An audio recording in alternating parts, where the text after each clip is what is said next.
And the next thing I know, I seen Paul giving Chris CPR by the cop car. And when he woke up in the hospital, he kept telling me that his angels were kissing him.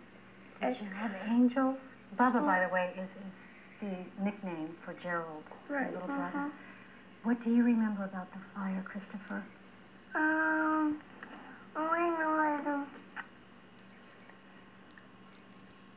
Did you run? Yeah, I actually ducked. You ducked. What was the next thing you remember? Do you remember a person coming up to you and grabbing you and saving you? Mm-hmm. Yeah? Do you have a special name? Your mother kind of said it a little bit ago, but what do you call this person? My mother. No, well, besides your mother, the person who saved you in the fire. My angels. Your angels. Yeah, well, you know what? We'd like you all and you to meet the man that he calls his angel. Please welcome Paul Kellen. Paul, come on in.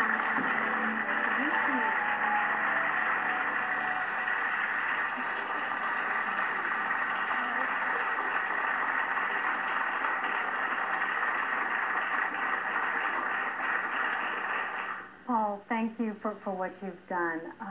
Pick up the story. You rushed in. You saw Susan outside?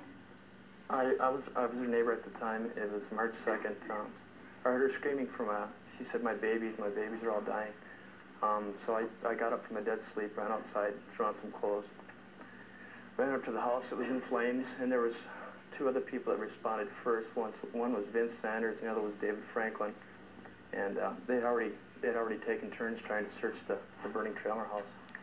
And so I had them boost me in, but I just didn't time my breathing correctly. And I took a lungful of smoke, so I knew that wouldn't work. But in the meantime, I was able to get a blanket out of the bedroom that we were trying to get into. I put it over my head and tried to get into the entranceway, and it was just too intense. And on top of that, there was something popping. Later, I found out there was fireworks in there. So I ran around the back of the trailer, and Vince and David were there as well. And we forced the back door open. And as soon as we forced the back door open, I crawled inside and felt what turned out to be Chris's little arm there. And we pulled him out, and I unwrapped him, and I looked down, and his eyes were half open, and they were just glazed over. And he was like, oh, geez, he was green and black and blue and about a million different colors. And his chest wasn't rising and falling. I checked for a pulse, and he wasn't breathing. And when the ambulance did arrive, which seemed like forever, I mean, Metro Ambulance in Bismarck is awesome. I mean, they're great. I mean, they kept him alive to get to the hospital, no doubt. But by the time they came and relieved us, he was, his chest was rising and falling on its own. So wow, that's great. That was pretty wild. We're so happy, Christopher. Good job. Way to go. I don't want to leave Bubba or Gerald out. Would you tell us what happened? I didn't know there was another child I didn't know that Bubba was in the trailer. So I had an all-staff meeting. I work at the penitentiary in North Dakota, and we have all-staff meetings every quarter. I had to get to the meeting in time, so after the fire, I was just really pumped, so I took a shower and went into work. I found out about Gerald in the parking lot, that one hadn't made it, and I just basically totally lost it and started crying. And everybody, it's hard to take, praise for something that you've done when you know that, someone lost their life. And yeah, what would you like to say to Paul, Christopher, on national television? What would you like to tell him?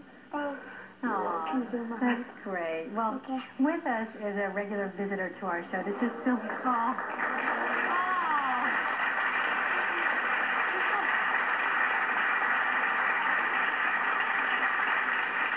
You're right, Paul. That's all you need. That's all you need to go on. This is Sylvia Brown, a regular visitor to the other side. She is a psychic. And words are so meaningless right now after just 4 months. But Sylvia, do you have any words of wisdom for Susan, Christopher, and also Paul?